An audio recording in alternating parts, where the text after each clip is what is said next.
Hey y'all, welcome to Just U&ME Podcast. So this episode will consist of our background story. Yeah. A little bit of an intro podcast. Yeah. Just to give you guys some history about who we are, how we started, and then we'll have a little bit of a reveal at the end. So if you're interested in knowing what that reveal is, it's a pretty huge one. Pretty big. Stay tuned. Pretty big. I'm not gonna lie to you. It's a pretty big reveal. Yeah. So we're not pregnant, by the way. That's not what it is. That's not what it is. I know y'all thinking, oh, let me just go ahead and fast forward right now, but don't you do it. That's not it. Just go ahead and stay right there. All right, so let's get right into it. Welcome to the Just U&Me Podcast with Kelvin and Bianca. Just U&Me Podcast was created specifically for young singles or couples who truly desire a love rooted in the faith-filled principles of Christ. Join us in candid conversation and transparent insight on navigating life as a millennial couple. Our prayer is that in joining alongside our unordinary yet extraordinary spirit-led journey, you are encouraged to know that it is possible to have a union that honors Christ and produces authentic fruit. This is the Just U&Me Podcast. Okay, where do we begin? Where do we begin? Kids, high school, 16 years old. Guys, we were literally and y'all, I'm going to start off with the story because I have the better memory in this, and you guys already know how men usually have a completely different recollection of a little bit happened. of a selective memory. We remember the parts we want to remember. You want to remember. We remember the parts we want to remember. Yeah, but y'all don't want to remember everything. But I'm going to tell y'all everything today, okay? So let's rewind, going down memory lane. We met each other at about 15 or 16 in high school. 15 going on 16. Yeah. New kid on the block. Yeah. I'm telling y'all right now. What was crazy was his ex-girlfriend was who introduced us, literally in the hallway.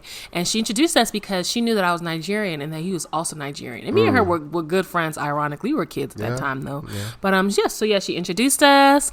And, long story short, from that point on, I kind of as we got to know each other more, still as friends, I think that's where the feelings developed. And then, of course, because we were both Nigerians. So I think that connecting chemistry, factor, she was nice and tall, I like him a little bit tall. So she was nice and tall. I liked her shape, her figure. Okay. I ain't gonna lie to you. It's that 16-year-old in me. I'm like, she nice and tall. I can take her home to my mom. And to top it all off, she was a genius. Okay. Had a big old juicy brain. Okay. Telling y'all. Yeah, he says it's not y'all, but I didn't know that this is what he was seeing at that time because of the fact that, we were kids and he was an athlete and, he was still doing his thing and doing his little girl thing. I didn't little girl thing. I'm dumbing it down a little bit for y'all, but to be real, he was doing his thing. I was enjoying my spreading teens. His wild oats. Okay? I wasn't spreading no oats. God, I had no kids.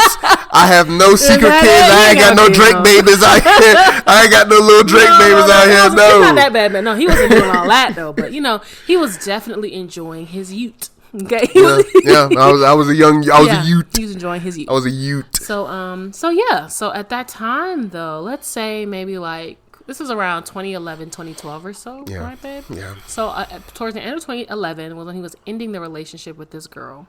Mind you, we hadn't moved anything forward at that point because of the fact that they were still together and she was still a good friend of mine. But I think that we knew that there was feelings that were there. Of course. So he ended that relationship and we started dating a little bit later. And mind y'all, we only dated, he thinks differently of this, but we only dated for, I kid you not, 1 week. One day. It was 1 week in my mind, one day in his mind, y'all. Well, I feel like it was one day. Yes, because he started just disappearing and distancing himself, and he wasn't ready to settle down. He wasn't ready for commitment at that time. Yeah. And so after that 1 week, he started continuing to spread his wild oats and date around with my friends and whatnot.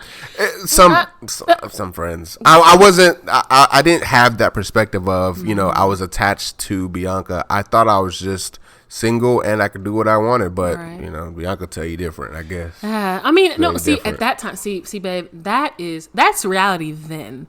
But from the female's perspective, you guys already know that when you're at that age, you're still developing into yourself. You still care very deeply about what this guy that you like and clearly care for thinks of you. So we were, what's the good word for it? We were just on two different paths. Two different pages when it came to what we wanted at that that time because we were young. You know, we were kids once again. Yeah. But so this is high school, and I kid y'all not, towards the end of high school. So let's say this is around 2013 at this point. End of high school. End of high school, and a lot happened between that point, y'all. But long story short, I hated him. Like, I hated his guts, guys. I can feel the hate. Boy! I can feel the hate. I hated him. Literally, y'all.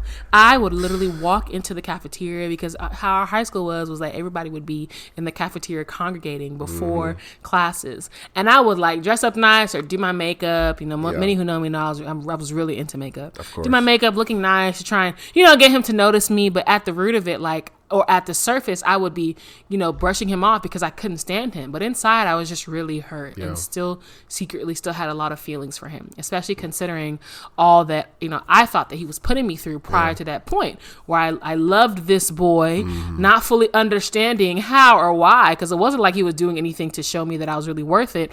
But I just felt connected to him unexplainably, you know. But Bianca wouldn't even tell you. I told Bianca in high school that I was going to marry her. He did. I told Bianca I think it was senior year or maybe junior year. Yeah. I think it was maybe end of junior year, maybe summer or something like that. It was in between there.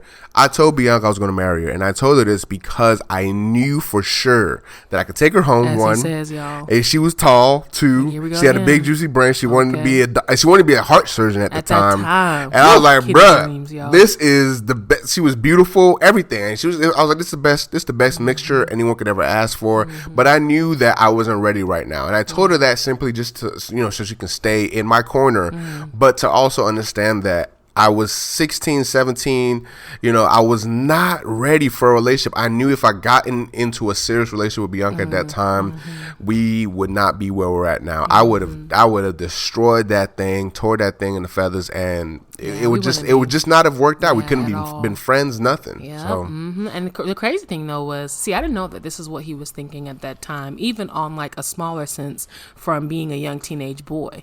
In my mind, I was just thinking that he's just another one of those guys that's here to waste my time. And what was crazy, y'all, was that going back again to towards the end of high school, right before we were preparing to leave for college, he started dating one of my close friends. And long story short, like, even though I was on the surface fine with it, inside though, I still felt like, you know, this, like, there's I'm connected to this boy in a way that I can't really explain. And that the relationship on that sense was not going to last. I didn't see it like that though. I did not see it like that. I didn't know she was offended or anything by the relationship. I wasn't thinking like that. I even tried to get, you know, before all that, before that last relationship, I even tried to get in a relationship with one of her other closest friends. I didn't see that, you know, this was affecting her in that way. That I can't be getting in a relationship with her friends because I didn't know she had those feelings still, you know, for me. So, but I think this shows too, babe, the fact that at that age, you didn't know how to yet like empathize with what I was going through at that time. You know, you hadn't emotionally matured at that age. You know, and then as well, you didn't have an example of what a healthy relationship even looked like. You know, so you were, in hindsight, I never hold him to all that he put me through at that point. And y'all, I'm telling you, we can get into some nitty gritties about how he doesn't want me to.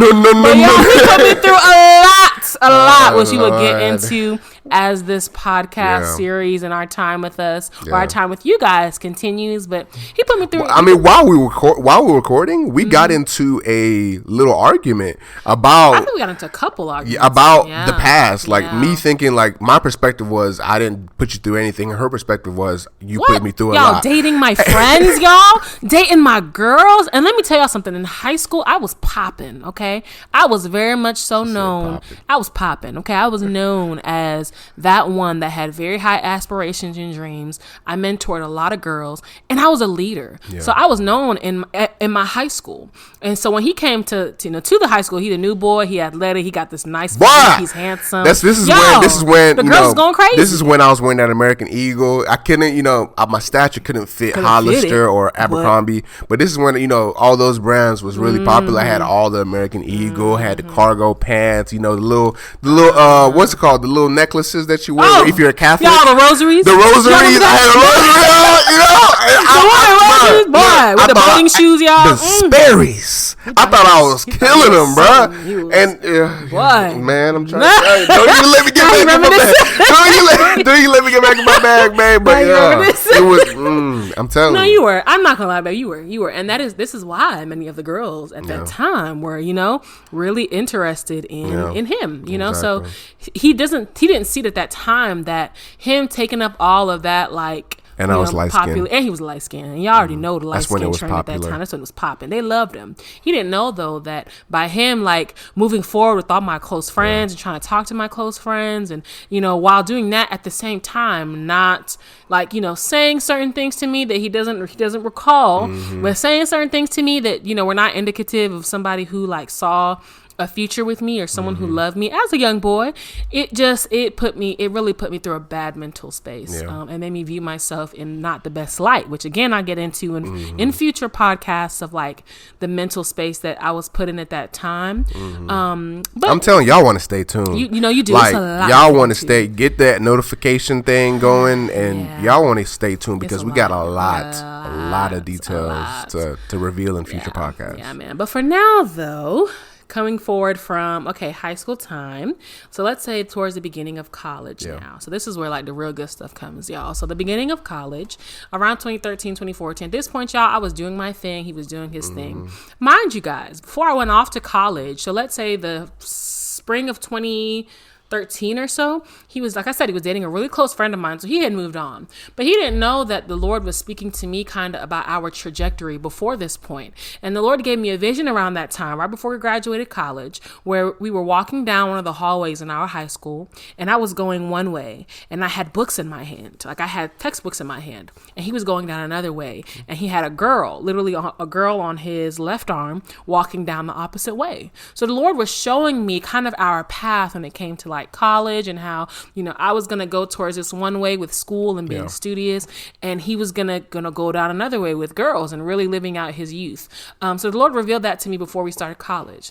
But he came back around maybe 2013, 2014, I want to say 2013. Let me start there. And at this point, his relationship with my previous old friend had ended, and he was apologizing for what he put me through at that time in high school. And I accepted it, but I knew, of course, that like, I at least at that time, I didn't know whether, he really grasped still what he put me through. And I didn't, but I always felt that again, like we got a future here. There's something that's, coming at that point. But mind y'all, again, like that being that we didn't have the best history as is, even though I felt that, it wasn't something that I felt comfortable, like, acting on per se, So yeah, he came back, he apologized. It was maybe freshman year of college. I was still doing my thing at my college. He was doing his thing at his college, y'all. She wouldn't admit that. Listen, I'm admitting it now. Listen, I'm admitting it now, okay? That at that time, okay, in college, I lived my life, y'all. Yeah. I was a heathen. Not gonna lie to you guys. I was a kid. I was doing kiddie things. And also a little bit of history.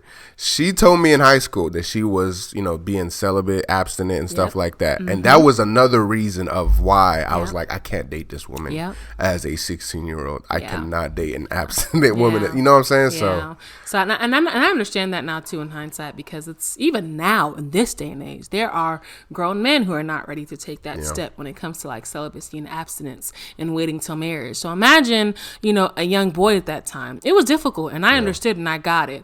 But it just it put, like, we went through a lot, you guys, before this point of like, okay, college, where now we're reconnected in part, but he still was going through his own journey in the sense where like he still wasn't one of those things where he was ready to like settle down. Of course, playing football in college and doing what I'm doing. Y'all already know. Yeah. Y'all already know he was, he was doing a thing. Yeah. So but I really did want to pursue something with Bianca. I just never felt like the urge to just go for, just nosedive into the pool basically. And just like, I'm committed to you 100%. I'm ready to go. Like, we can do this now. I'll text you every day, call you I was like, I can't do that. Yeah. I can't do that, But it was because it was premature. Yeah. Like, the Lord hadn't appointed us to be together at that time. It was premature, and that's just the reality of it. So literally he would pop in, pop out over the course of college, y'all.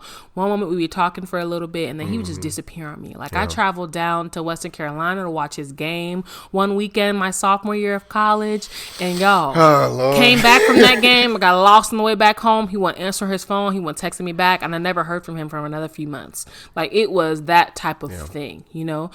So it just wasn't any consistency. And at a point, let me say more towards the middle of college as well as the end, I was feeling like, nah, God, like what you were telling us in high school and what we were feeling in high school, that ain't it. This man not gonna be my husband. Yeah. Like, let me just move on, you know? And the crazy thing is when I would come back home and when he would come back home, there'd be times where we'd go on like dates and, you know, reconnect for a little bit. And I would see a glimpse of who he could be to me. But he never was able to follow through again because it was premature and he was still young and not ready to be intentional. Yeah.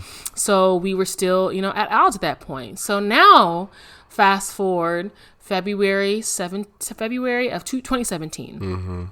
And for me, guys, like, and I know we've talked a lot about how he was doing his thing, but I wouldn't be honest and transparent.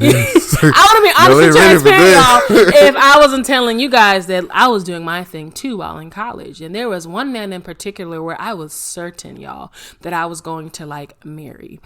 This was the man that came. Was this your master's? This was we ain't got to masters yet, y'all. Oh Lord! This high school. No, I'm telling you, we got a story. Okay. So this guy, I was certain, y'all, that I was gonna marry him.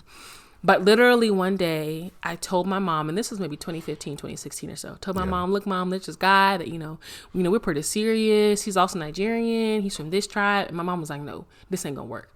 Mind y'all, 2 weeks later, everything just crumbled, and I found out that he allegedly cheated on me and got his ex pregnant, but that's a story for another day, y'all.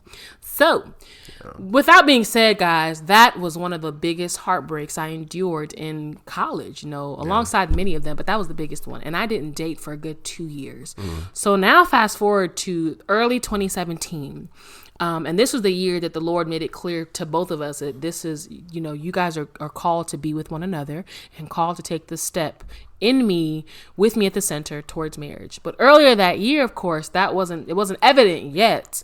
And I was just coming off of the healing season from this guy, you know, from this man that I thought I was going to marry, and he ended up hurting me to the core. Yeah. So we went to like to the mall or something like that. Me and Kelvin.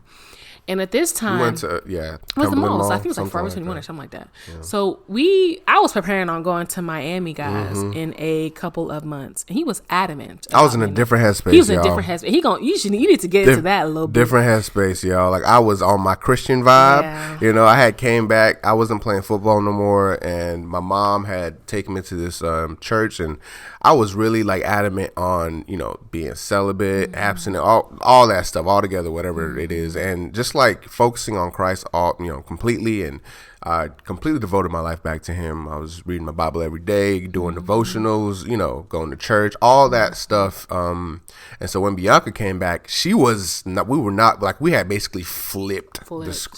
She was in my shoes and I was in her shoes now, and she was trying to live her life, and I was trying to look for a wife. Yeah. And so basically she had came back. She was getting ready to go to Miami. So we went to the mall. She was looking for an outfit, and we just weren't connecting that day. We were not connecting at all. Like, I don't know what it was with the conversation or just the vibe. Guys, I felt like, and this is also like another good topic for future podcasts, but you guys know those believers who they just got up, they just got that fire for the Lord and fire for walking in the Holy Spirit's prompting. And sometimes instead of it turning into like exuding more love, and being more compassionate, instead it becomes that religiousness, that, okay, right or wrong, rule book, you have to do this, you can't do this. And, it becomes very cold. Yeah. So that was him. He was very cold. And his relationship with Christ was still very much so at that time a master-slave relationship versus a father-son relationship. So he didn't know how to like love still, even then. He just knew that he loved God. He wanted to do right by God, and he wanted to walk in his righteousness. righteousness. He didn't want to do anything that was morally corrupt. He didn't want me to do anything that's morally corrupt, and that, you know, that was what he wanted. And I didn't realize I was asking a lot of her, because we had just reconnected like right then. So I was like asking her to do all these things, and I don't think you should be going to Miami. I don't think you should be wearing outfits like this. I've not even talked to this woman for more than 1 week at that point, and I'm asking of her all these things that I thought were, you know, the right thing to do, and it was just not working. By the end of the night, I was like, I don't. We got into an argument. You remember that in the car? Yeah, we argued, y'all. You know, and I'm telling you. It was, I left that car conversation like, oh no, this done. This ain't no chemistry there. What are we doing? Like, period. This is done, you know? And then we didn't talk for like a good February, March, April, May, June, July, August. October. No, October. So that's that. A good 9-10 months maybe that we didn't talk at that point, y'all.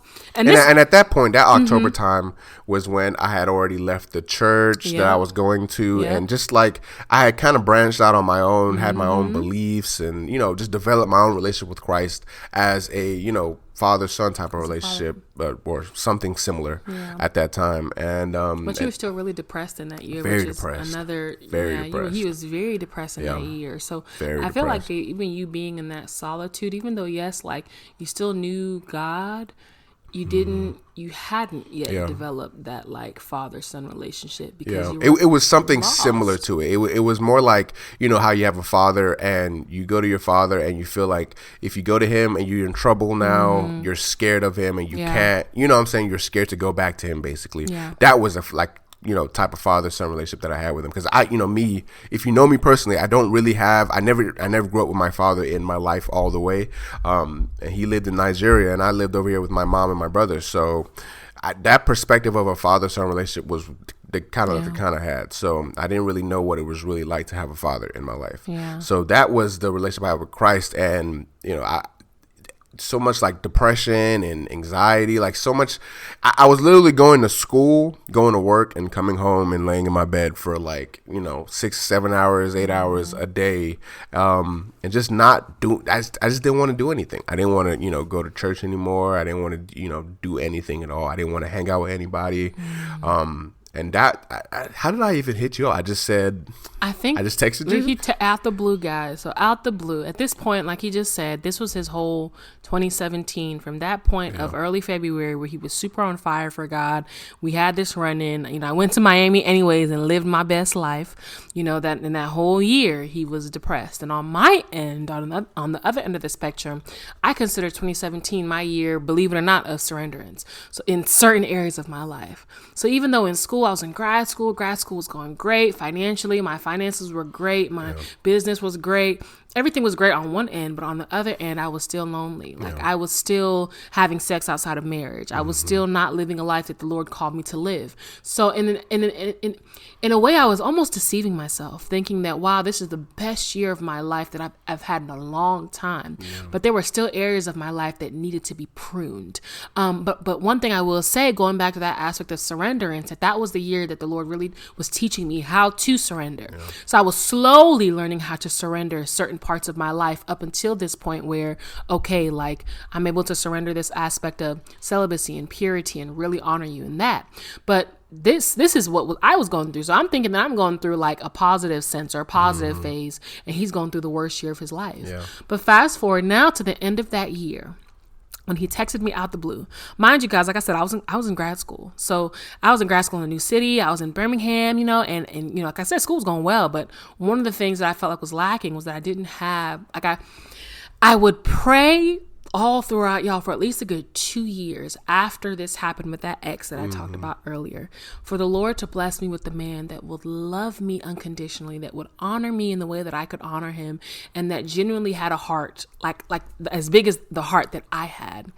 And I didn't feel like I was coming across that at all. So I got frustrated in that loneliness when I was in graduate school in the new city, didn't know nobody, you know, my life was consumed with studying, and I just started wilding out, guys. So I was just dating around, doing things I wasn't supposed supposed to do it. And guys, that is for real. A story for another day. But take it from me that I definitely was not living life how I was supposed to be living life, period.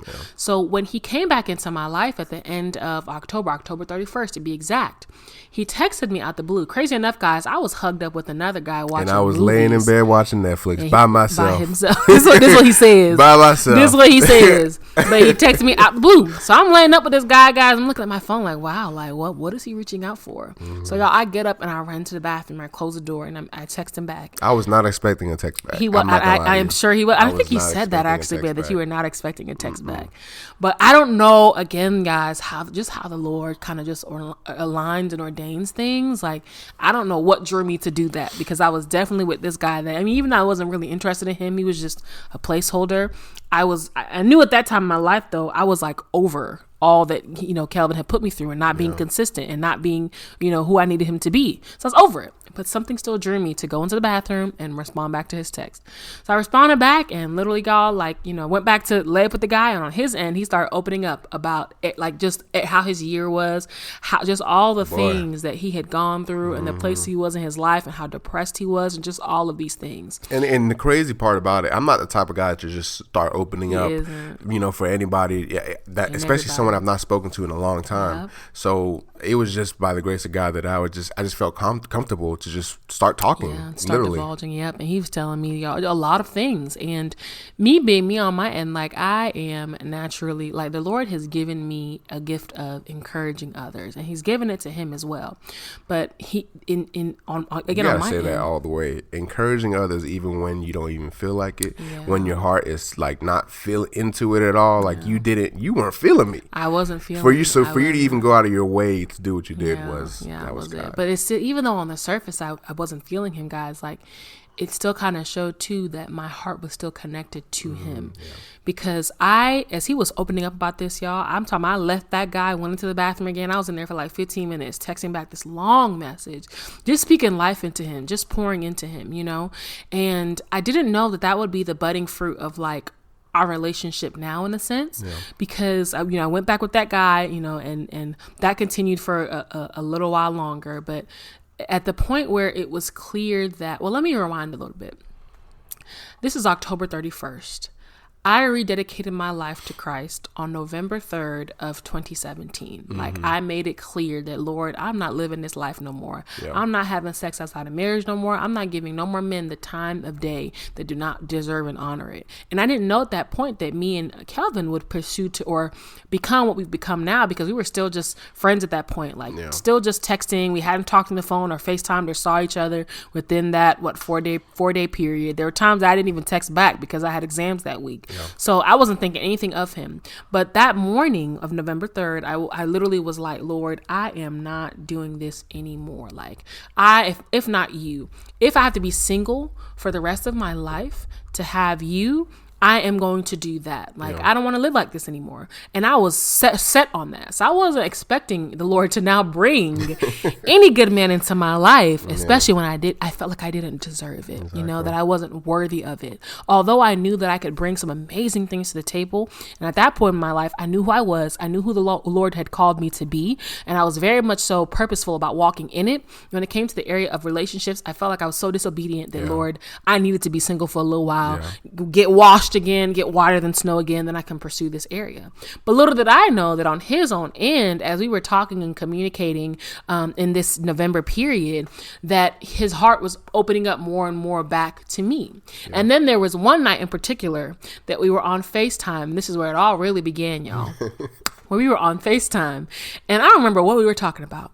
This was maybe like our first official FaceTime again, after not having, seen each other in person for months and months. I didn't know how that was going to go. Yes. but we hopped on it, I thought it was going to be some dead silence on that phone. And we talked like nothing. It was like reconnecting again, you know? And we got on FaceTime. And I don't know what moved in my heart. And it wasn't like at that point I was aware of how much I loved him. Like, for the fact that we, at this point, I'm like, this man not it. Like, we just friends. We've moved forward. I wasn't thinking of love in the sense where, like, like I love you, but I felt led to let him know that like I loved him. Yeah. And in my mind, I'm saying it as I love you like a friend type thing. So I did it. Yeah. I texted him that, I love you. I just want to let you know that I love you. And imagine getting off FaceTime. This is me right here. Yeah. Getting off FaceTime. I turned over, put my phone on the nightstand, and then, I turned back over to go to sleep. The fan is on, the room is nice and cool. My sheets are nice and cool. I'm almost half asleep. And then I hear the little ping sound, and I turn back over, pick up my phone and read it. And it's Bianca saying, I love you. And I'm like, what? Did I respond that night, or did I wait till the next day? I think you responded, and I woke up the next day and I was like, what was going on in your mind? It was a lot of emotions. I'm not gonna lie to you, because I was very surprised to hear that, but I could feel the love through our conversation, through your text messages the other night, and just like I was just in shock, because that whole year, the amount of stuff I've been through, that's all I wanted to hear from somebody. And for you to just, open yourself and, treat me the way you treated me and then tell me that, I was like, bruh, God, you're trying to bring me back in 2018, because I was like, this is the woman for me. So wow, so I'm not knowing this, y'all. I'm just being obedient to what I felt led to do at that moment. So I wake up that next morning, and on my end again, I'm literally at work, and I'm like, I had just gotten to work that morning, and I open up my phone and I see this message, and literally the message just starts to talk about starts to outline how me saying that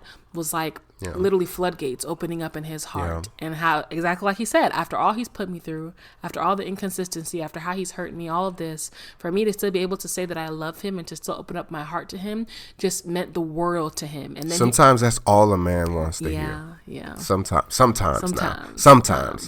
all a man wants to really hear. Literally, he finished off that message, guys, with like, I love you. Like, I love you so much. And it feels good to finally get that off my chest. So, guys, I'm reading this message like, okay, like I think I probably even sent it to my girls. Like, y'all see this? Like, I don't know what's going on, but listen, look at this message. And mind y'all too, like, my girls had known of him. Like, they knew that he was not, like, they even had a name for him that I will not repeat, but it was Smelvin. They used to call you Smelvin, babe. Wow. They used to call him Smelvin, y'all. And these are the girls that I consider my sisters now. But then nobody tell me that I was Smelvin. He was Smelvin, guys. He was Smelvin, yeah. But I mean, he had kind of like earned that, to be honest, because he wasn't he wasn't the man who he is now. Complete and utter, like 180. So when I sent it to them and they're rolling their eyes like, oh girl, like he doing this again, blah blah blah blah. But I don't know what it was at that time in my life where, again, like, I was 100%, y'all, I'm talking about, I would be in my journal telling Christ on my knees with tears in my eyes, like, Lord, if you like, I want just you. As our getting to know each other progressed towards the end of that year, 2017, like, I would be telling the Lord, like, Lord, if you want me to drop this man tomorrow, I will do it, because in my own heart, I still felt like I didn't deserve any goodness that could potentially come from it. Because at this point, like going back to that text message, we started talking more intentionally, and he started making it clear again, I'm going to give you a chance too, babe, to kind of like just express your intentionality at that time. But we were more intentional. Wait, before you even say that, let me paint a picture real quick. With all the emotions she's going through in her heart right now, like the love and all that stuff, she took the time to literally sit back and seek God first with all the emotions she's going through. Yeah. So, babe, go ahead. Yeah. So yeah, he likes to gas me up, y'all. I'm not even thinking of it like that, because in my mind, like I said, y'all, like, I just did not want. I wanted just the Lord, and I didn't want to be hurt again. Like, do y'all ever get to a point where you just get tired of the same cycle of hurt and heartbreak? It was the same cycle of hurt and heartbreak. Me opening up my heart to a man, the wrong man, because I had just, before the period of this all happening with that ex that I mentioned, I was involved with this one guy for like 9 months, who I thought too, now that I'm talking about it, me and him could potentially get married. But of course, the Lord never gave no confirmation. In fact, he gave me dreams that this man was not it, But because I wanted to love and be loved, I was blinded to that. So fast forward to now, this point with Kelvin, I'm like, Lord, this all has to be too good to be true. Because at this point now that we're being more intentional, he's made his intentions known that, look, like, he wants to marry me. Like, let's steadily work towards this in the future. I'm still having all this doubt, you know? So we're at that point now, like, again, you know, like he's making it clear that he wants to marry me. He's making it clear that, okay, like, this is it. Babe, what was going on in your mind? Like, at that time now that it was clear that this is who I want to marry? Like, what was going on that end? I was, you know, coming off of the year that I had, like I said, and I wasn't still completely out of that year, the emotions that I was feeling, and they did carry into 2018 still, a little bit of, you know, depression still and all that. I was trying not to let it seep back in and, you know, become as large as it was or as bad as it was in 2017. But as far as Bianca, like, she exemplified everything that I wanted in a woman. Like, she wasn't perfect. Like, I'm gonna tell y'all right now, she was not perfect. I thought I was perfect. I thought I was the best thing since sliced bread, even with all my imperfections. Yeah, but she was just right for me, and she had a great relationship with Christ, even in all her imperfections. She still wanted to put Christ first in everything that she did. And, you know, as far as us, you know, going to the next level, it was very important for me to, like, I guess, do the right thing in our courtship. Like, I was like, you know what, I'm gonna lay all the cards on the table, and, you know, if she accepts them, she accepts them. If she doesn't, she doesn't. And I was like, this is how we're gonna go about this. This is how we're gonna go about this relationship, this courtship, and it's all Christ led. This is all biblical. I'm not doing anything because I just want to do it. I'm just a man and I want to do. No, I was like, this is how Christ wants us to carry about this relationship leading into marriage. And if we're gonna get married, we have to do not perfectly, but we have to do or carry this as a blueprint to our courtship leading to marriage. You know, that's real. So guys, so see, things like that were things that I was picking up on when it came to, like, okay, Lord, this man is in front of me. He is, you know, making his intentions known. He's making it clear that he can love me in the capacity that I can love him and honor me, you know, and all those fruits were evident in his life. So I would be in my closet asking God, and this is now towards the end of 2017, but when we agreed that, right before we agreed that, like, okay, or I answered his, you know, him asking me to get on this journey with him of courting towards marriage. So I'm in my prayer closet, like, okay, Lord, like, I need you to give me a sign. I need you to show me something. But on that same note and on that same accord, I was seeing all these positive fruits in his life that showed that, as imperfect as he too was, he desired to honor God. He loved God. And because of how much he loved God, he wanted to love me the right way too and honor me the right way too. So he sought God first before he started to seriously pursue me at this stage in our life. And I saw those things. But because, you know, my own, like, disbelief and doubt, like I've been mentioning, and not feeling worthy at that time to enjoy the fruits of a good man after all my disobedience to God, you know, not believing that all of my journals, y'all, I'm talking about journal day after day. Lord, I want a man that's going to honor me. I want a man that has this fruit, this fruit, this fruit.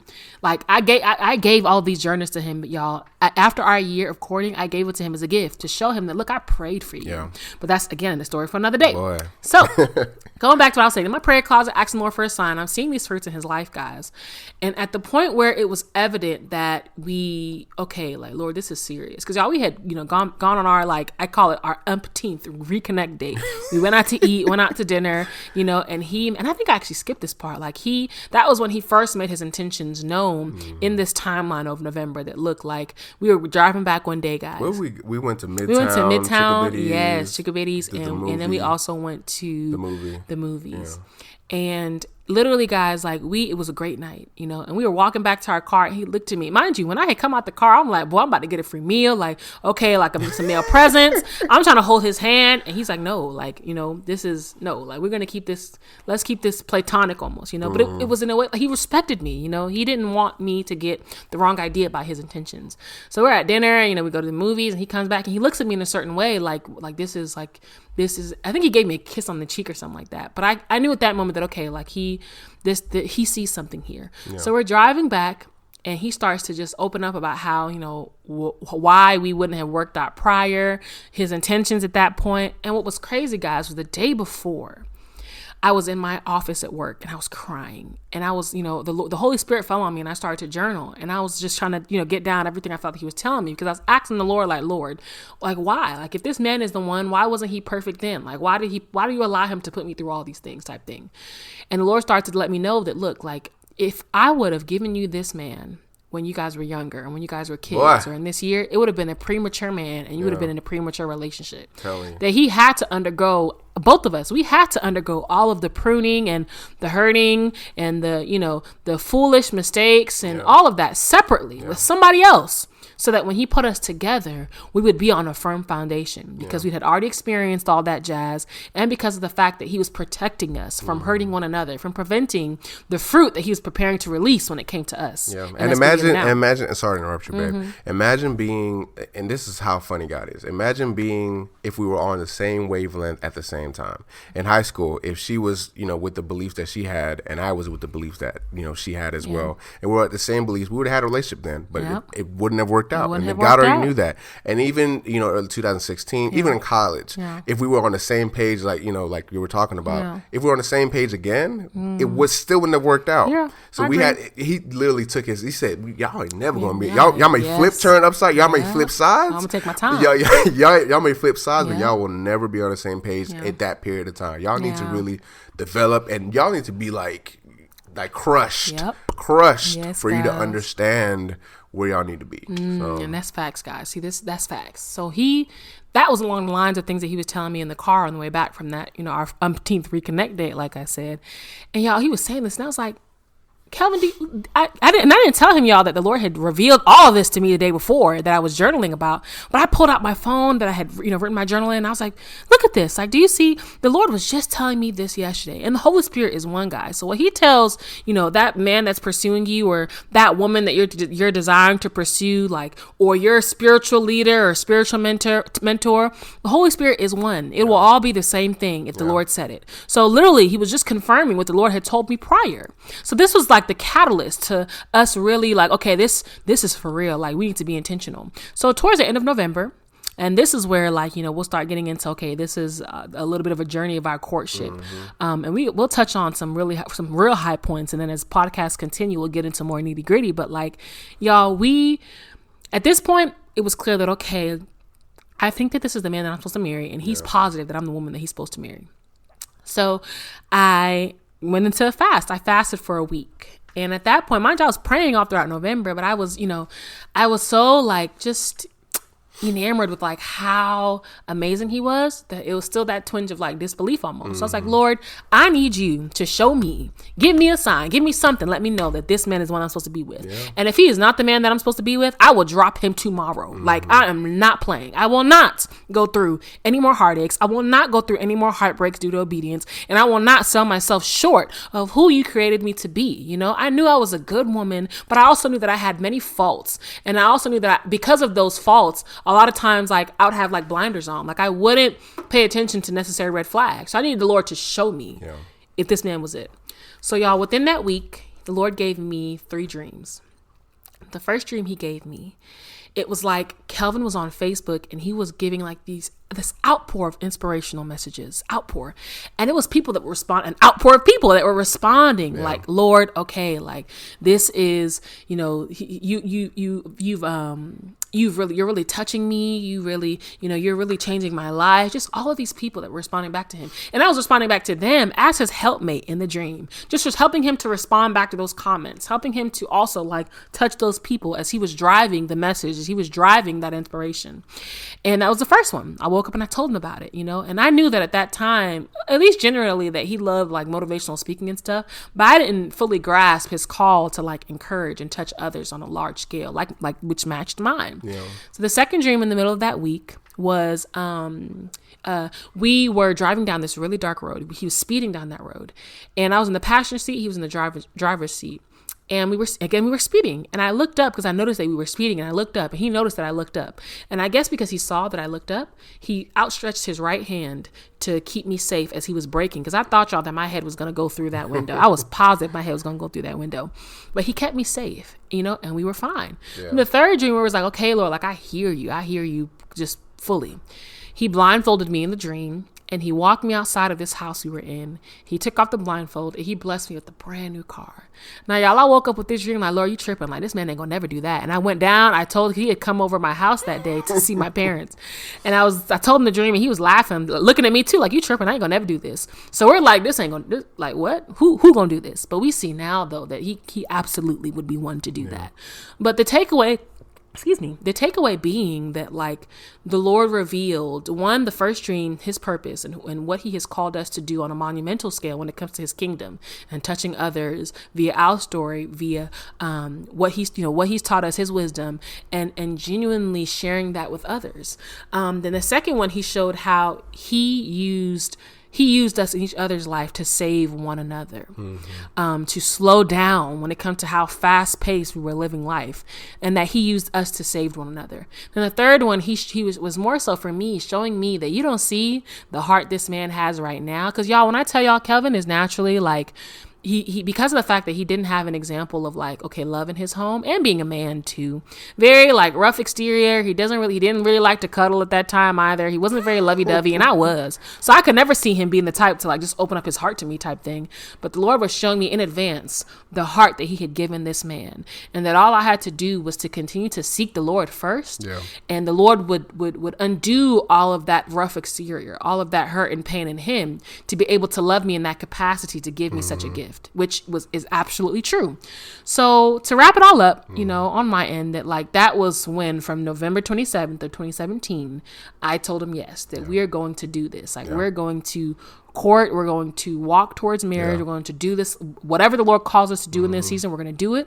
We're going to, abstain and remain like celibate and pure when it comes to one another. And nothing got easier. I'm telling y'all right now, just because y'all said, God, we're gonna put you at the forefront. We're gonna take this leap of faith with you, and we're gonna do all you want us to do. Everything gets harder times 300. I'm telling y'all, but that is what builds a strong foundation for a healthy marriage, a marriage that will last through troubled times and everything. It will literally be the best decision you've made in your life. It will be a hard decision, but it'll be the best decision you ever made in your life. So leading into what, 20 let's just wrap up 2018 real quick. Like, it was a tough year. Yeah, this is so we have a few more minutes before we wrap up this podcast, so we don't even have time to get into the nitty gritty. It was an up and down year. It was an up and down year, guys. So. It was, and we will definitely. This will be a topic for the next podcast as we get into our talking points of like what our courtship consisted of.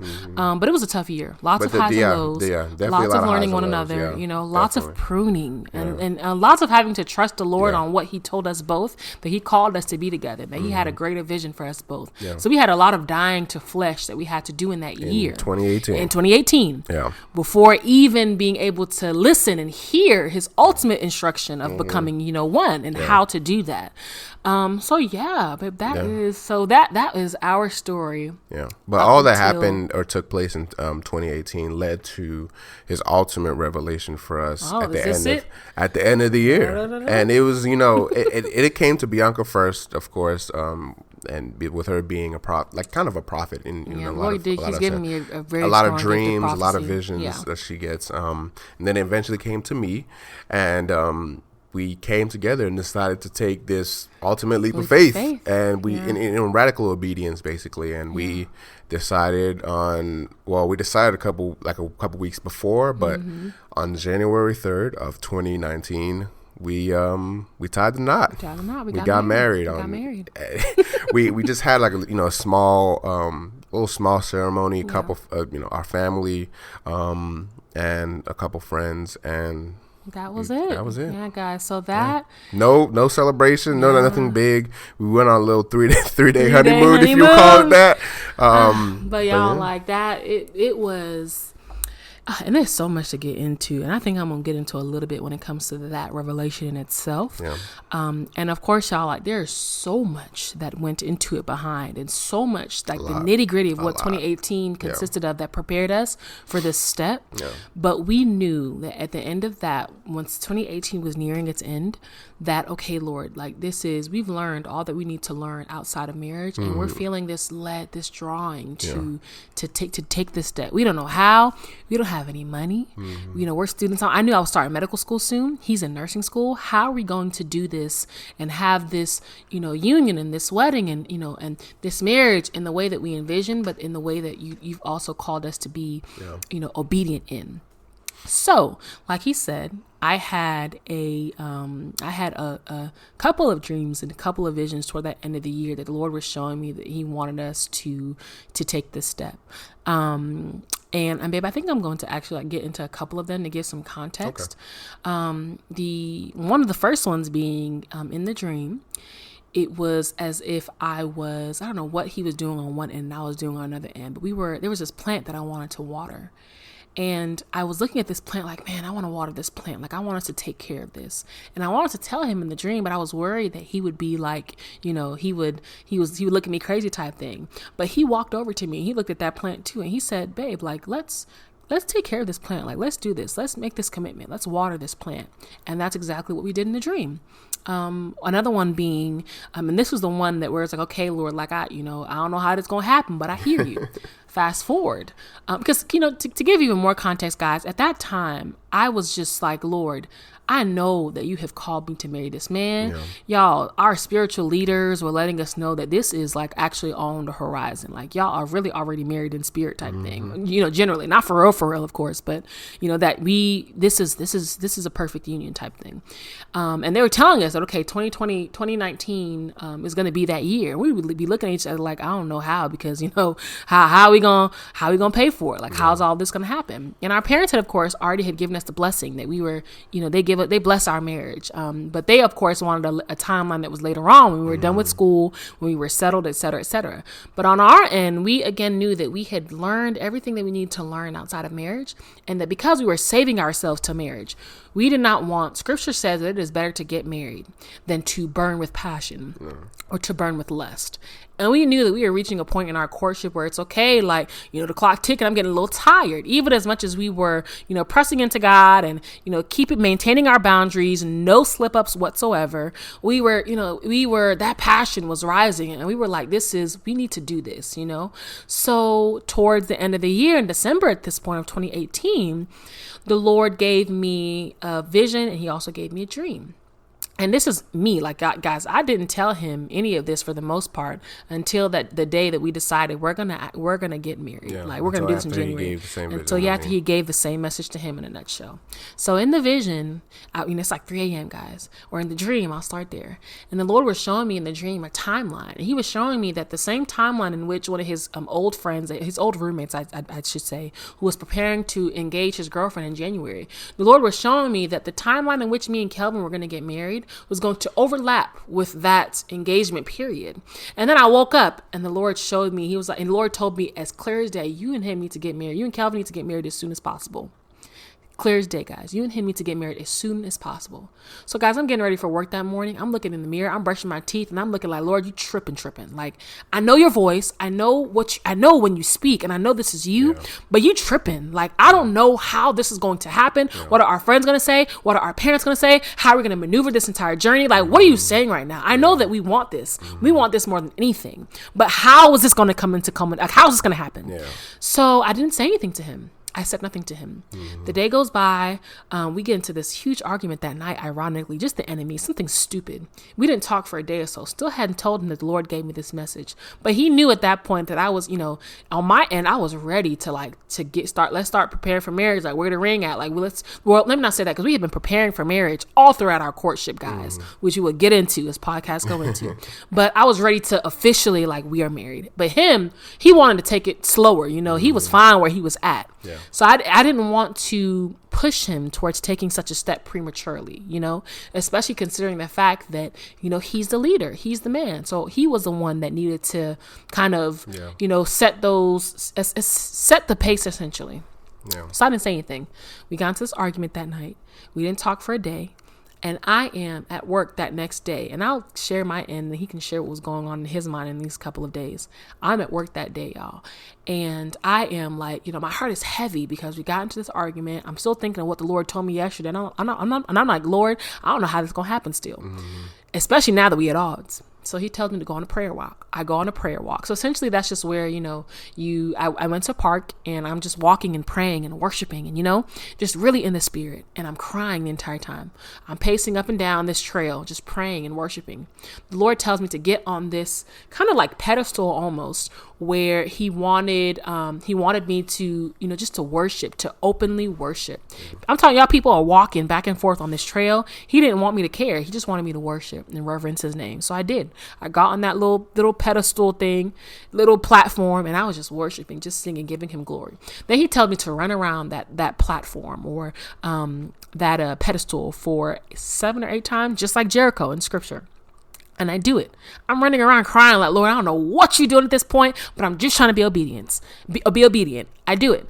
And then I'm heading now back towards my car, still crying and worshiping and praying. And he tells me to run to my car. I run to my car. I get in my car. I close the door, wiping the tears from my eyes. So I got to go back to work. And I'm like, Lord, I don't really know what just happened, but I know that some walls broke. It's like something broke in the spirit at that time. And he didn't know this guy. He's not knowing this is going on because we still hadn't talked that day. So then I go back to work. So the next day comes at this point, and he comes to my job. We reconnect, talk it out, hash it out.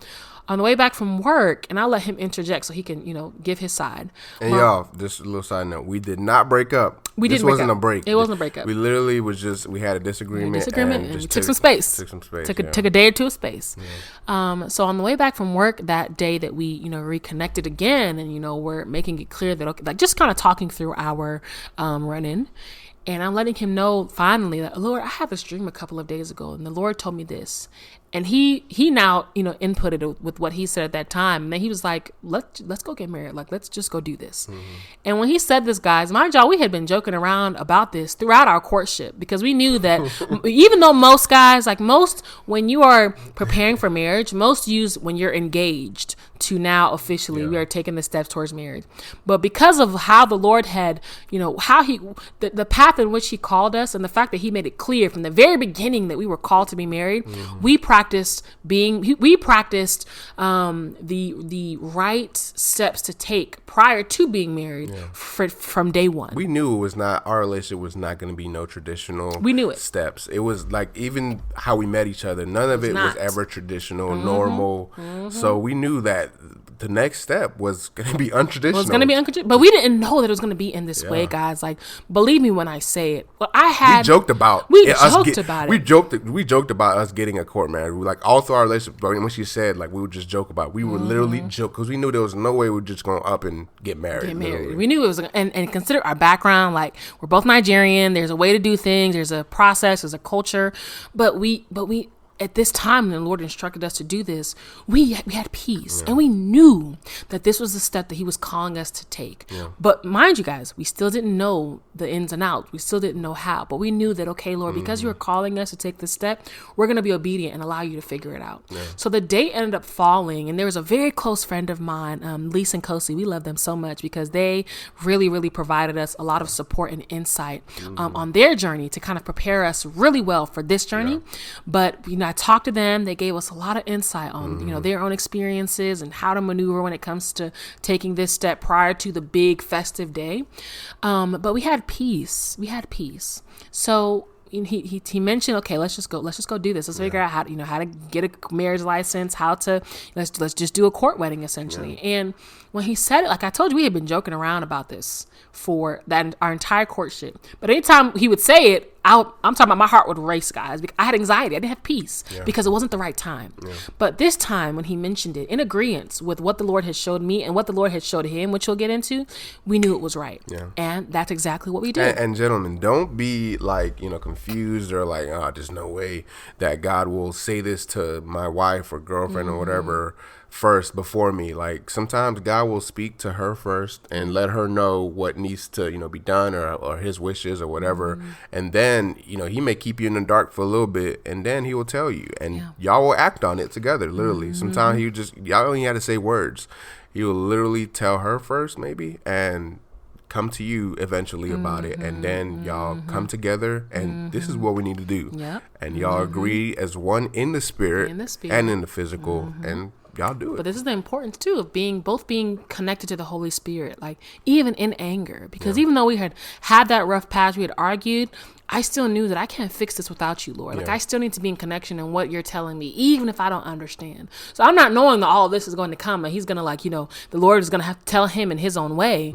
But before I segue into how this all played out until this point, I'm going to give him a chance to kind of talk about like what was going on in your space, even before I mentioned like, Lord, babe, I had this dream, I had this vision from the Lord. What was going on in your own area, in your own space? I mean, that period, I don't even remember what we even argued about. I have the better memory, guys. But we just, it was, I think, I don't know if it was, I don't even know. I'm not even going to try to guess. But it was a bad argument, I believe. And we just hadn't spoken for the day of. It was a lot of pride. Yeah, a lot of pride. I'm going to be honest with y'all. It was a lot of pride. A lot of pride. Blind pride. And we eventually just didn't speak for a while. Like a day or days, two. babe. Yeah. And he had basically put it on my heart. And it wasn't no like God just came down from heaven and just sat right in front of me and said like, nah, he put it on my heart that it's time to take the next step with Bianca. And I was just like, in my mind, I was like, no, it's impossible. Like we literally have to get engaged and I ain't got no money for an engagement ring. And we have to tell our parents. I already spoke to her dad though. I already spoke to my mom prior, a month or two maybe. I didn't know this. I had spoke to your dad. Us taking this. I think it was your dad. I think you did, or was it after? See, this is why we got the worst memory. I spoke to her dad at some point here about engagement, and he had gave me his blessing. I think it was before, but and he had said yes, and so I had this in the back of my mind. I was like, okay, well, man, our parents have already said yes, but still, there's a lot of things that have to be done. We have to get a venue. We have to send out cards. We gotta get engaged. We gotta get engaged. We gotta do that first. We had like all this. I was like, God, there's just no way we can do this right now. And it was just a lot of like deny. I can't accept your wishes right now. God. We're not in a space. She is on her way to start med school soon. Like there's just no way. And so, and in that, I literally just said, no, God, I'm not gonna do this. But then again, he kept on like pushing it into my spirit, like pushing it, like forcing it into my spirit. And I was just like, no, God, no. I was denying. And then eventually I just got on the phone with Bianca. Well, we had patched things up. And then I had got on the phone with Bianca at one point, and I was still in denial of what God had told me. But then like randomly my mouth just moved. My mouth just moved faster than my mind. And it literally just said, let's get married. Let's go get married. And I was just like, whoa, did I just say that? And and she was just like, why are you saying that? What are you talking about? And so we had, sought out some counsel from a pastor of ours who we had known for a good year at that point. She mentored us during our courtship. And so she was like telling us her background and how she had gotten married kind of the same way. Very similar way. And so, and they've been married for now 11 years. So, the happiest couple we know. Maybe 12, 13 years now. 12, 13. They're the happiest couple we know of. Exactly. And she was just like, if this is a step that God really prompted y'all to take, do it. And she was willing to, marry us without the premarital counseling and all that stuff. And that premarital counseling, that is a conversation for another day. Y'all stay tuned. But we kind of, for us though, babe, this is what I was saying too initially, that like most people start to prepare for marriage after the ring is on their finger, and in some relationships, rightfully so that you can use your dating period to really be sure if this person is for you. But because of our history, guys, and because and more so because of what the Lord has spoken from day one, November 27th of 2018, when I said yes to this man that I'm going to court towards marriage, we knew that we were preparing for marriage. We just didn't know when. So in my mind, our engagement period was that day because I was saying yes. Y'all have to understand too, with what she's saying as well. The devil can speak to you too. The devil can deceive you and tell you do this, do that, do that. that's where, prayer comes in. That's where discernment comes in. That's where I know what God's voice or the feeling of God's voice, whatever it is. I know what it sounds like. I know what it feels like. And this is not the devil telling me, because I got goosebumps even talking about it right now of that period of my life. And so y'all have to really have a great big relationship with God before you even start thinking, oh, this is God talking to me. This is God, you know what I'm saying? So, Scripture says that his sheep, they know his voice, and I think this highlights as well the importance of relationship. Like my love is saying that, like, literally that you need to be in connection with him to even be able to receive such prompting. It's not an everyday prompting, such radical obedience against what society may tell you and the timeline and the order that they may tell you, on top of culture. Because like many of you may know who are foreigners, like our parents, they have a way of doing things, even when it comes to marriage, a very set traditional way. So we knew that we were going to take this step in a way that like no one had done before, aside from, of course, like a couple of our close friends, like we just mentioned earlier, that this is something similar that they did. We knew we didn't have very many examples, if at all, of doing something like this. So we had to stay in close connection to the Lord for him to be able to guide us on what to do. And just like he showed me in my dream, in my vision, the date fell January 3rd of 2019, exactly like he showed me in my vision. It fell that day. It fell in that month, in that period, like he showed.